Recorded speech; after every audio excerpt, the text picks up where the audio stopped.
of 2020, it was recorded that 43% of individuals between the ages of 15 and 34 are struggling to find employment. This means about half of the South African population between this age range cannot find a job. Furthermore, a lot of us understand what it means to be unemployed. But do we really understand the definition of employment? Are so many people fixated on the idea that I need to have a 9-to-5 job in order to consider myself employed? Or are there people there who are sitting there with unique gifts and talents that they can use to generate income in order for them to progress in life? Welcome to Ask Dudu. I'm Dudu Madonsela, and I'm a relationship and life coach. So welcome back. You really love us here, eh? Well, we really love you. Eh? How has it been since our last show? I know, we've communicated after that in terms of just finding avenues to get help from a mental illness perspective. All right, thank you, Gigi, for having me here again. Since the last time that I was here, I've gone out to explore different methods of finding healing. And somehow I found out that some of them are more spiritual than mental. Yeah. So I'm still on that path of actually understanding what is it that is actually really happening. And one of the things that's hampering you is finding a permanent employment. How is that journey? It's quite tough because I would apply in different places and it's only if it's meant to be, you will get that job. So I'm not... And what industry are you saying? I'm in the health industry. Okay. I'm an auxiliary nurse. It's quite interesting because when we chatted, even when you walked in, I was like, I need to tell me so much about yourself. But when you started talking about the fact that you've honored a spiritual calling some time ago, but like 11 years ago, right? And you honored it, and then you said you're a nurse. I was like, it's the healing, it's the healer in you.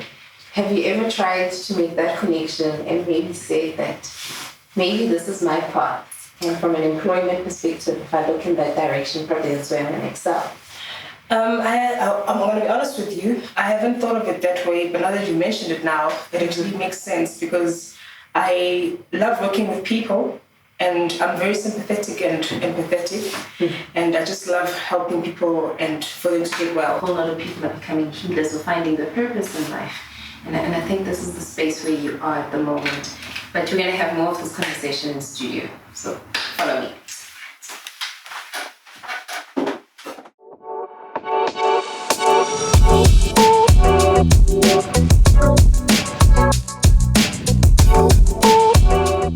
So I think your story is absolutely fascinating. And the reason why I say it's fascinating is because there's so many people who are going through what you're going through right now. To some, they feel like there's not a lot of platforms to express it. Some of them don't even know what's going on with them. But I think before we go into your story around your spirituality and how it might be leading you to a path and you feel like it's blocking other avenues, I think maybe let's talk about the whole employment perspective, What has been your journey and how difficult is it for you to find formal employment?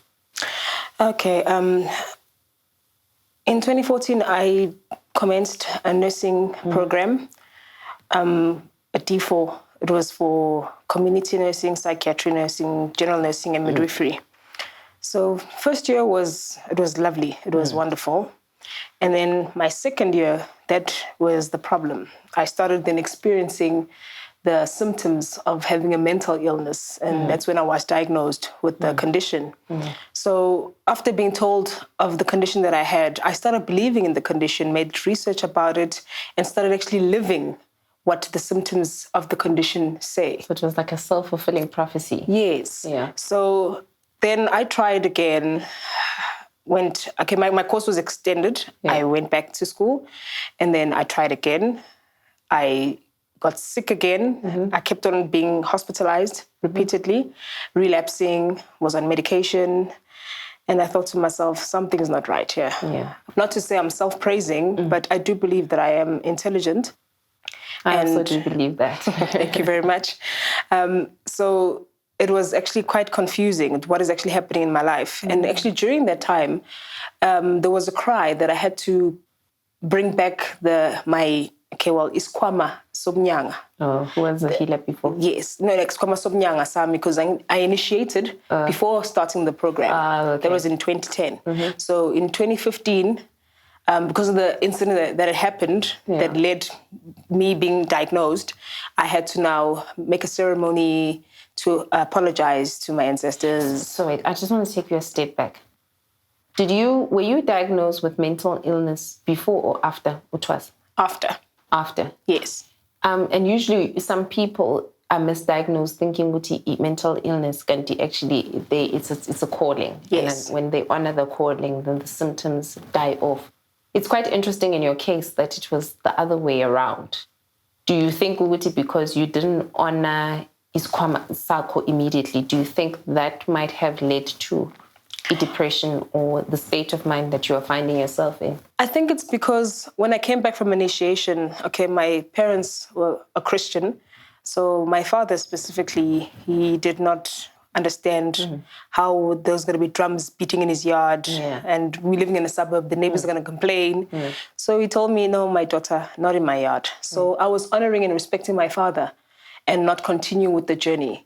So you didn't finish? No, I did complete the whole initiation up until the ceremony in Dwaso. And then I went back home. And then when I went back home... So you weren't received? I was received at home. But then after being received at home, I think like 2 weeks later, my father was like, not in my yard. Okay. So I had to let the things go and just be a daughter to my father. And so I've been honoring my father since then. But now I feel like it's holding me back in a way, and somehow I need to do something about it. So do you think it's holding you back from an employment perspective? Because I'd also like to understand from an unemployment perspective, how's your journey been? Yes, you didn't complete your course, but it seems like you do get part-time gigs there and there, but it doesn't seem to be permanent. Can you maybe tell us about that other part? I was told before, there's a lady that I consulted with, she told me that I should actually forget about working for anybody else because I have this gift of actually healing people. How come is it so hard for you to find something that's lasting? Because my understanding is that you've registered through an agency and they call you when they need you. They do call me as much as they can. And with what I do get, it's just for survival just to... clothe my kids and to provide whatever it is that's needed in my household. Other than that, I don't think that it's an economical reason. For you? I don't think so. Yeah, I think it's more of the spiritual part. I think I have to complete or appease my ancestors or my guides in order for them to actually open the way, like to direct my path. We're going to speak about what is required to appease the ancestors. Finding employment in the tough economic environment that we find ourselves in is a bit of a mission for a lot of people, and it's still going to get difficult in years to come for some of the people. Mental illness and the impact of the fact that, you know what, I can't sustain myself, I can't look after myself, and what it does to the individual. So, Jimmy, you spoke about your journey in terms of trying to find employment. And you've spoken about the fact that, it's been extremely tough for you, but also that fact, Uguti, there's been also mental health issues that you've experienced. Do you think, Uguti, not being able to properly look after yourself, the way you would desire to look after yourself and your kids, do you think that also is contributing to how you feel about yourself? Yes. It's because of the fact that every time when I seek employment, either I would email or would hand deliver CVs, the outcome does not come as I've desired. And what is that outcome? Is it rejection, or it just falls into a blank hole and you never know? It just falls into a blank hole. You never know. At times you'd have to maybe call and find out and inquire, was my application successful or not? So you read on the advertisement that if in 2 weeks' time you were not contacted, then your application was unsuccessful. And that erodes your soul, right? A lot. It makes you feel like you worthless. It makes you feel like you're good for nothing, like you don't deserve any good things in life. So it's quite challenging because I have kids that I need to feed, and I've also got a lifestyle that I need to also honor. Yeah. So it's quite difficult. And how do you sustain your kids then? And you said you also live with your father. I'm assuming he's elderly. Yes, my father's an elderly person. He's a pensioner. So my father's also a recycler. So that's how we make ends meet. At times, he would sell these boxes or plastics so that we can actually have a plate of food. And at times, it just becomes so difficult that we would even go to bed without anything. I've either finished school or, I'm just looking for a job. I'm looking for a way in which I can maintain myself and I can provide for myself and the people that I love. And sometimes it's very hard. My understanding is that it's very hard to perform at your optimum when mentally you're not fine. Being a nurse, you have to fully concentrate on what you're doing because you're dealing with the lives of real people. So if you're mentally not well, it becomes very detrimental towards the patients. So you really need to be focused and have your A game on. So at times when I'd be called to come on duty, it would be hard to wake up in the morning, just dragging myself to go take a bath, to leave the house, to get into transport to my destination. And even when you show up, you don't show up like the best version of yourself. Not really. And do you think people sometimes mistaken this as she's not eager enough, she's lazy, she doesn't really want this? People have made assumptions due to the behavioral patterns that I portray. And others wouldn't understand because at times, as a person who has the experience of a mental illness, you are afraid to actually disclose what is happening to you because you fear that you're going to be shamed or you're going to be laughed at. So you even fear going to even maybe your supervisor to explain to them that, you know what, if I leave the ward or if I leave the employment area for just 2 minutes, I'm just going to get 2 minutes to myself just to recollect, to regroup, because maybe there's something that's overwhelming that has happened in there. Because isn't it that we have different perceptions? We don't see things the same way. So I would maybe have experienced something during the duration of work, and that would then alter my working your mood and all that. And then I have to now go regroup and come back and just put a smile on my face. And, it's quite hard. So you mentioned something interesting and the effort that is required for you to get yourself to work. Sometimes now I'm starting to see, and there's not a lot of those that advertise that, we're looking for these people, submit your CVs, and some of them would provide people with transport money or somehow arrange the logistics in such a way that it enables that person to show up for the interview and show up as the best version of themselves. Do you think that companies are doing enough, especially understanding where the effort is required, especially for the Black child, to be quite honest? I think we're still lacking in the department because when you apply for a job, you have in your mind that I can actually get this. You have a positive perception about it. And then they'll call you out of the blue when you least expect it, and you do not even have a 10 rand in your pocket. And that will lead you having to go borrow money from somebody else. And they say, if you don't come today. If you don't come today, then you've missed the interview. Yeah. So if only we could actually be provided with maybe a transport to actually reach the venue for the interview, I think that, yes, one would actually appear to be more energetic and more mentally fit at that point to actually go through with the interview. But now when you have to worry about transport, you have to worry about all these things, it's not difficult, it's just, how can I put it? It's disadvantageous. And when you speak about mentally fit, mental fitness, it's not only about the mind, you also have to be spiritually aligned in order to be the best version of yourself. You've probably heard stories where somebody was trying to achieve something with their lives, and it almost felt like they were knocking on the wrong doors. And when they finally honored their calling, whatever their purpose was, That's when things seem to be easier in life. And do you think that, I know most people often speak about that the spiritual world is blocking me because they want me to take another path. Do you think that in your instance, this is something that might be happening? Yes, I do believe so. And why do you believe that? First of all, I believe that everything happens in the spirit before it manifests in the physical. Mm-hmm. So if my spiritual life is not aligned and it's not actually focused, it becomes very hard for me to actually live in the physical. Mm-hmm. So it's very tough. And what do you mean by very tough? Is it tough you can't find a job? Is it tough because you have this inner conflict? It's tough because I have this inner conflict. It's like I'm having this tug of divinity happening in me, like, do good. And then there's another part that says, but why are you doing that? Mm-hmm. And then it's like I just become caught up in the middle and I just didn't know which side to pick.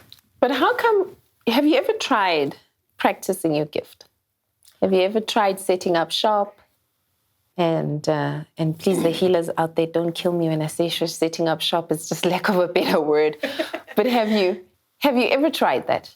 What's stopping you from doing that? I've never tried that because, as I've mentioned, I've got a father who's a Christian who doesn't believe in ancestors at all. Mm. And so when I returned from initiation, I think 2 weeks later, he asked me to pack my things and just get rid of them, not in his yard. Mm-hmm. So I think if I had been given an opportunity to actually explore myself out of the initiation school and being at home and actually see how things were coming, like my ancestors would come and talk to me or visions I'd be shown. If I had that opportunity, I think I would have actually practiced. But because of the fact that I was never given a chance, it was just discredited in my life. It was like, no, these are demons. Don't even go there. And yeah, so But do you want to practice? I do want to practice. It's a very, very interesting field. And when I even went through initiation, I was so excited. Like, I'm going to be able to speak to people that are no longer living, and I'm going to be able to get messages and help people. And that is the only aim that I have, to actually help the next person with whatever problems that they're having spiritually. Just like I would be having right now, would be needing somebody to actually assist me in order to go into the right path. So what do you think it would take for you to practice? I think it would take me having to move out of home, for starters, and actually see from there, and then start doing my rituals, like my praying and talking to my ancestors, because my father doesn't even allow me to burn incense in the house. So what are you going to do about it? I would have to move out. And what do you think? You say you'd have to move out, but let's be realistic here. You've got 2 kids. And your father also, you are the primary caregiver because he lives alone in the house. What happens in that instance then? One of my siblings would have to maybe come back and take my place, because I think my role is much more bigger than what it is that I'm playing at home. Because being a healer, it's no joke. You go through the most. You go through a lot. You sense things that you don't understand. You dream of things that you don't understand. You hear things, you see things that you don't understand. So I need to be in a space where I can actually talk to them whenever it is that I can, and not be fearful about it or be ashamed about it. Because the way it's happened with me, I feel like it was like I should be ashamed of who I am, and I should be ashamed of my calling, because it's so wrong and all that. So, but who paid for this calling? My mother and my brother. Oh, they kind of understood. They understood. They understood. My father was just the one that never understood. So it seems like you know what the next step is. What are you doing to take the next step? At the moment, I'm actually looking at renting out a place where I can actually perform my rituals, like I said, where I can light my incense and nobody's going to complain about it or come and spray cologne and say, this smells horrible, like I've experienced at home. It'll be peaceful, no fighting, because ancestors do not reside where there's noise. They need a peaceful place, and I also need to be at peace. I can't be angry, I can't be sad. I have to be neutral so that they can talk to me, so that I can actually hear them and be able to identify that, no, now it's an ancestor talking, or maybe it's my own thinking. If I had to come and visit you in a year's time? What should I hold you accountable for? I don't want to put it out there. Sometimes I can say something and then it doesn't happen that way, because most of the time when we speak things, we are more all talks but no action. So I'd rather just say my actions would prove. So you believe that I would see a different reality to the reality that I'm seeing right now? Definitely. In the formal employment space, you work as a healer whenever you get the odd jobs there and there. You're a nurse. Then you have a spiritual gift that takes you in the healing part. Why do you think you've got conflicted? My spirituality actually needs to come first, because if spiritually I'm not well, I won't be well mentally. And if mentally I'm not well, I won't be well physically. So it takes quite a lot to actually be a nurse and to be a healer. It's the same characteristics, because you have to know how to treat patients, the confidentiality. So that's not what I'm asking. What I'm asking is that it seems like it's been clear from the beginning. It's just that the universe is showing you how you can heal in different ways. But it's been very clear that if you, and it seems like the kind of healing you prefer is the one that comes with your spiritual gift, right? It seems like that's what you're saying. Why did it take you a while to realize that this is the path and the path is so clear? It is because of being conflicted, of not honoring my spiritual calling and not being given a chance to actually go through that journey. I was blocked in a way like that, no, don't even open that door, close it. And so I could not experience it. So do you think that in being blocked, you then started psychologically blocking yourself too? I believe so. And do you think that in honoring your gift, that would open up paths or a path to a different kind of career, and the whole unemployment thing will be something of the past? And do you think also it would address your mental health issues? I'm not going through all this for nothing. Before you can actually advise a person about their health or about their spirituality, I think you need to go through it yourself to understand where they're coming from. And also that employment doesn't come in one form. It's not like you have to have a job or you have to have a business. You can also generate income through other avenues. And in this instance, you're going to explore generating income through your gift. Yes. Unemployment is a very, very difficult thing. And I think sometimes people struggle with finding the kind of job that they desire, because sometimes we don't know ourselves, or we're not honoring ourselves. And as we explored in the case of Nondumiso, is that yes, finding permanent employment is a challenge for her, but there's another avenue that she could have explored, and that's the avenue of using her spiritual gifts. So when you are back at home and you're thinking about, I'm sitting at home, I'm struggling to find a job, what gifts do you have? What talents do you have? What can you use? What can you explore in order to find another avenue in which you can generate income? And I hope Nondumiso's story helps you in understanding and also believing that with the talents that I have, maybe a job is not what I require. Maybe employment can come in another form. See you next week. I'm Dudu Madonze.